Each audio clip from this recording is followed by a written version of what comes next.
Bismillahirrahmanirrahim. Assalamualaikum warahmatullahi wabarakatuh. Waalaikumsalam warahmatullahi wabarakatuh. Kami dari kelompok 2, kelas pendalaman minat biologi SMA Quranic Science Boarding School Al-Kautsar 561. Perkenalkan, saya Aisyah Alia Rahma dan di samping kanan saya ada Hanika Fitriani dan Fadilah Dwi Nur Zakia. Saya bersama kedua rekan saya di sini akan mempresentasikan hasil dari praktikum kami dengan dengan judul Potensi Zat Alelopati pada Tumbuhan Alang-alang terhadap Pertumbuhan dan Perkembangan Tanaman Sawi. Berikut adalah outline-nya. Yang pertama yaitu latar belakang, yang kedua rumusan masalah dan tujuan, selanjutnya tinjauan pustaka, hasil dan pembahasan, dan yang terakhir kesimpulan. Yang pertama yaitu hal yang melatar belakangi kami melakukan praktikum ini. Tanaman sawi adalah salah satu jenis sayuran yang sering ditanam oleh masyarakat Indonesia. Hal ini karena tanaman sawi mudah untuk dibudidayakan dan memiliki banyak manfaat. Pertumbuhan dan perkembangan tanaman sawi ini terbagi menjadi dua faktor, yaitu faktor internal dan faktor eksternal. Salah satu contoh faktor eksternalnya yaitu adanya hambatan dari zat alelopati yang dikeluarkan oleh gulma lain. Nah, senyawa-senyawa yang bersifat alelopati ini terbagi menjadi 5 kelompok utama, yaitu asam fenolat, coumarat, terpenoid, flavonoid, dan skopulaten. Salah satu tumbuhan yang mengandung zat alelopati yaitu tumbuhan alang-alang. Tumbuhan alang-alang ini memiliki ketahanan hidup yang tinggi sehingga tanaman-tanaman lain harus bersaing untuk mendapatkan unsur hara, cahaya, dan air. Jenis tumbuhan ini memiliki pengaruh negatif untuk pertumbuhan dan perkembangan tanaman yang ada di sekitarnya. Selain memberikan pengaruh negatif, tumbuhan yang mengandung zat alelopati ini juga dapat dimanfaatkan, memiliki pengaruh positif, yaitu dapat dimanfaatkan untuk pengendalian gulma, patogen, dan hama tanaman dalam mendukung teknologi budidaya tanaman ramah lingkungan pada sistem pertanian berkelanjutan. Nah, dari pemaparan tadi dapat kita ketahui bahwa Allah Subhanahu wa taala tidak menciptakan segala sesuatu dengan sia-sia. Hal ini tercantum dalam Quran surah Ali Imran ayat 191. A'udzu billahi minasyaitonir rajim. Alladzina yadhkurunallaha qiyaman wa qu'udan wa 'ala junubihim wa yatafakkaruna fi khalqis samawati wal ardh. Rabbana ma khalaqta hadza batila subhanaka faqina adzabannar. Yaitu orang-orang yang mengingat Allah sambil berdiri, duduk, atau dalam keadaan berbaring, dan mereka memikirkan tentang penciptaan langit dan bumi seraya berkata, ya Tuhan kami, tidaklah Engkau menciptakan semua ini sia-sia. Maha suci Engkau, lindungilah kami dari azab neraka. Dari permasalahan tadi maka dilakukanlah analisis yang bertujuan untuk menentukan potensi zat alelopati dari tumbuhan alang-alang terhadap pertumbuhan dan perkembangan tanaman sawi.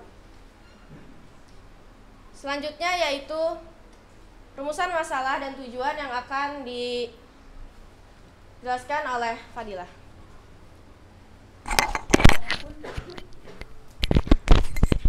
Adapun rumusan masalah dan tujuan yang menjadi bahan untuk penelitian praktikum kita kali ini adalah yang pertama ada rumusan. Bagaimana pengaruh zat alelopati dari alang-alang terhadap persentase perkecambahan tanaman sawi hijau? Yang kedua, bagaimana pengaruh zat alelopati dari alang-alang terhadap tinggi batang tanaman sawi hijau? Yang ketiga, bagaimana pengaruh zat alelopati dari alang-alang terhadap tinggi akar tanaman sawi hijau? Yang keempat, bagaimana pengaruh zat alelopati dari alang-alang terhadap massa tanaman sawi hijau? Selanjutnya ada tujuan. Yang pertama, menentukan perlakuan yang paling optimum untuk menghambat persentase perkecambahan tanaman sawi hijau. Yang kedua, menentukan perlakuan yang paling optimum untuk menghambat pertumbuhan tinggi batang tanaman sawi hijau. Yang ketiga, menentukan perlakuan yang paling optimum untuk menghambat pertumbuhan tinggi akar tanaman sawi hijau. Dan yang terakhir, menentukan perlakuan yang paling optimum untuk mendapatkan hasil tanaman sawi hijau dengan massa terendah. Selanjutnya yaitu tinjauan pustaka yang akan dijelaskan oleh Hanika Fitriani. Pembahasan pertama pada tinjauan pustaka ini mengenai taksonomi dan juga morfologi tumbuhan alang-alang. Nah, taksonomi dari tumbuhan alang-alang yaitu Kingdom Plantae, Subkingdom Viridiplantae, Infrakingdom Streptophyta, Superdivisi Embrophyta, Divisi Tracheophyta, Subdivisi Spermatophyta, kelas Magnoliopsida, Superorder Lilianae, famili Poaceae, genus Imperata, dan juga spesiesnya Imperata cylindrica. Morfologi tumbuhan alang-alang. Tumbuhan alang-alang tumbuh tegak dengan tinggi sekitar 30-180 cm dengan batang yang padat dan juga berbuku-buku. Daun dari tumbuhan alang-alang ini berbentuk pita, tegak dengan ujung yang runcing dan juga tepi rata, serta berambut kasar. Nah, warna dari daunnya adalah hijau dengan panjang sekitar 12-80 cm dan lebarnya 5-12 mm. Perbungaan pada tumbuhan alang-alang berupa bulir yang berwarna putih, agak menguncup dan juga mudah diterbangkan oleh angin. Pada setiap tangkai terdapat 2 bulir yang bersusun. Selanjutnya kita membahas mengenai alelopati. Alelopati ini berasal dari bahasa Yunani, yaitu alelon yang berarti satu sama lain dan juga patos yang berarti menderita. Jadi alelopati ini merupakan suatu fenomena lingkungan di mana suatu organisme mengeluarkan suatu senyawa biomolekul yang disebut dengan senyawa alelokimia ke lingkungannya, sehingga zat tersebut bisa menghambat perkembangan dan juga pertumbuhan organisme lain yang berada di sekitarnya. Nah, zat alelopati yang terdapat pada alang-alang adalah asam fenolat dan juga terpenoid. Selanjutnya, mekanisme alelopati pada tumbuhan alang-alang. Senyawa alelopati yang terdapat pada tumbuhan alang-alang akan dikeluarkan melalui akar, kemudian akan berada pada rizoid dan terdekomposisi menjadi suatu produk yang akan terserap oleh tumbuhan lain maupun mikroorganisme lain. Nah, senyawa alelokimia ini masuk ke dalam tanaman sawi melalui akar yang juga menyerap unsur hara dan juga air dari dalam tanah. Senyawa alelokimia itu kemudian akan menghambat pertumbuhan tanaman sawi dengan cara menghambat kerja hormon auksin, sitokinin, dan giberelin pada meristem apex pucuk. Selanjutnya ada penelitian terdahulu. Kita mengambil penelitian terdahulu dari Hayati dan teman-temannya pada tahun 2020 mengenai pengaruh ekstrak alang-alang terhadap pertumbuhan tanaman cabai rawit. Dan dapat disimpulkan bahwa nilai rata-rata terbaik dari tinggi tanaman dihasilkan dari perlakuan kontrol dengan hasil 13 cm. Selanjutnya jumlah daun mendapatkan nilai rata-rata terbaik dari perlakuan kontrol dan juga P2 yaitu pemberian ekstrak alang-alang 10%. Menghasilkan 7,25 helai. Dan yang terakhir ada diameter batang, mendapatkan nilai rata-rata terbaik dari perlakuan P1 yaitu pemberian ekstrak alang-alang dengan konsentrasi 5%, menghasilkan 0,62 cm untuk diameter batang. Selanjutnya yaitu metode penelitian. Pada penelitian ini dilakukan 7 perlakuan, yaitu kontrol tanpa pemberian ekstrak alang-alang, dan selanjutnya pemberian ekstrak alang-alang dengan konsentrasi 7%, 21%, dan 35%, dan pemberian ekstrak daun alang-alang dengan konsentrasi 5%, 15%, dan 30%. Dan masing-masing dari perlakuan ini dilakukan 3 kali pengulangan. Selanjutnya yaitu hasil dan pembahasan yang akan dijelaskan oleh Fadilah.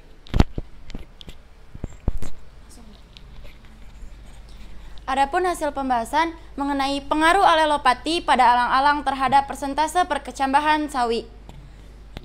Dapat dilihat dari grafik bahwa perlakuan kontrol menghasilkan persentase perkecambahan sebanyak 66,60%.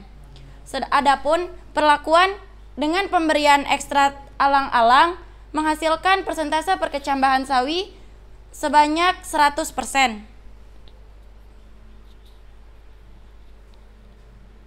Selanjutnya, pengaruh alelopati pada alang-alang terhadap tinggi batang sawi. Hasil pengamatan dan pengukuran selama 1 minggu terhadap tanaman sawi dapat dilihat pada grafik berikut. Dari grafik dapat terlihat bahwa pemberian ekstrak daun alang-alang yang paling optimum untuk menghambat tinggi batang sawi ada pada perlakuan A2 dengan konsentrasi 20%, yaitu 1,36 cm. Adapun pemberian ekstrak akar alang-alang yang paling optimum untuk menghambat pertumbuhan tinggi batang sawi ada pada perlakuan B1 dengan konsentrasi 10%, yaitu 1,1 cm.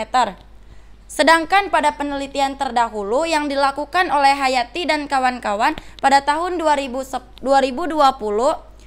bahwa penelitian yang paling optimum ada pada perlakuan dengan konsentrasi 20%. Hal ini sesuai dengan praktikum yang kita lakukan. Senyawa lelokimia yang terdapat dalam ekstrak alang-alang menghambat pembelahan sel meristem apex pucuk pada tanaman sawi dengan cara menghambat kerja hormon auksin, sitokinin maupun gibralin dari tanaman sawi, sehingga menghambat pertumbuhan tinggi batang tanaman sawi. Selanjutnya ada pengaruh alelopati pada alang-alang terhadap tinggi akar sawi. Hasil pengamatan dan pengukuran selama 1 minggu dapat dilihat dari grafik. Dari grafik terlihat bahwa pemberian daun alang-alang yang paling optimum untuk menghambat pertumbuhan tinggi akar tanaman sawi ada pada perlakuan A1 dengan konsentrasi 7%, yaitu 1,83 cm. Adapun pemberian ekstrak akar alang-alang yang paling optimum untuk menghambat pertumbuhan tinggi akar tanaman sawi ada pada perlakuan B2 dengan konsentrasi 30%, yaitu 0,7 cm.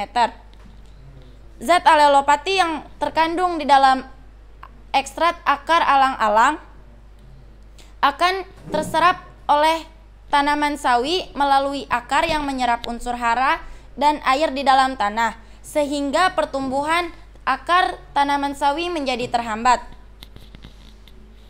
Selanjutnya ada pengaruh alelopati pada alang-alang terhadap massa tanaman sawi.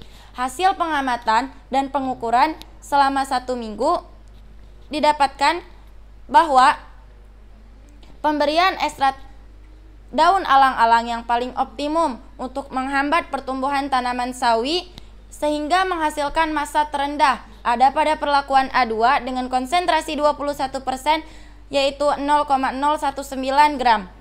Adapun pemberian ekstrak akar alang-alang yang paling optimum untuk menghambat pertumbuhan tanaman sawi sehingga menghasilkan massa yang paling rendah ada pada perlakuan B1 dengan konsentrasi 10%, yaitu 0,02 gram. Pada praktikum kita kali ini, kontrol tidak bisa dijadikan sebagai tolak ukur karena kontrol tidak tumbuh dengan baik. Mengingat tanaman sawi memerlukan cahaya yang cukup untuk dapat tumbuh. Selanjutnya yaitu kesimpulan yang akan dijelaskan oleh Hanika. Kesimpulan dari praktikum yang telah kami lakukan, yang pertama, pemberian ekstrak alang-alang pada tanaman sawi tidak berpengaruh terhadap persentase perkecambahan tanaman sawi. Yang kedua, perlakuan yang paling optimum untuk menghambat pertumbuhan tinggi batang tanaman sawi adalah perlakuan B1 dengan pemberian ekstrak akar alang-alang dengan konsentrasi 10% menghasilkan batang 1,1 cm. Yang ketiga, perlakuan yang paling optimum untuk menghambat pertumbuhan tinggi akar tanaman sawi adalah perlakuan B2, yaitu pemberian ekstrak akar alang-alang dengan konsentrasi 30% menghasilkan 0,7 cm.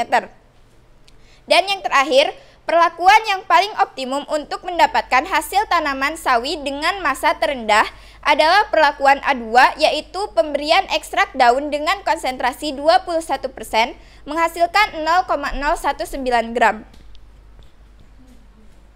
Berikut adalah daftar pustaka. Gracias. Sekian dari kami. Wassalamualaikum warahmatullahi wabarakatuh.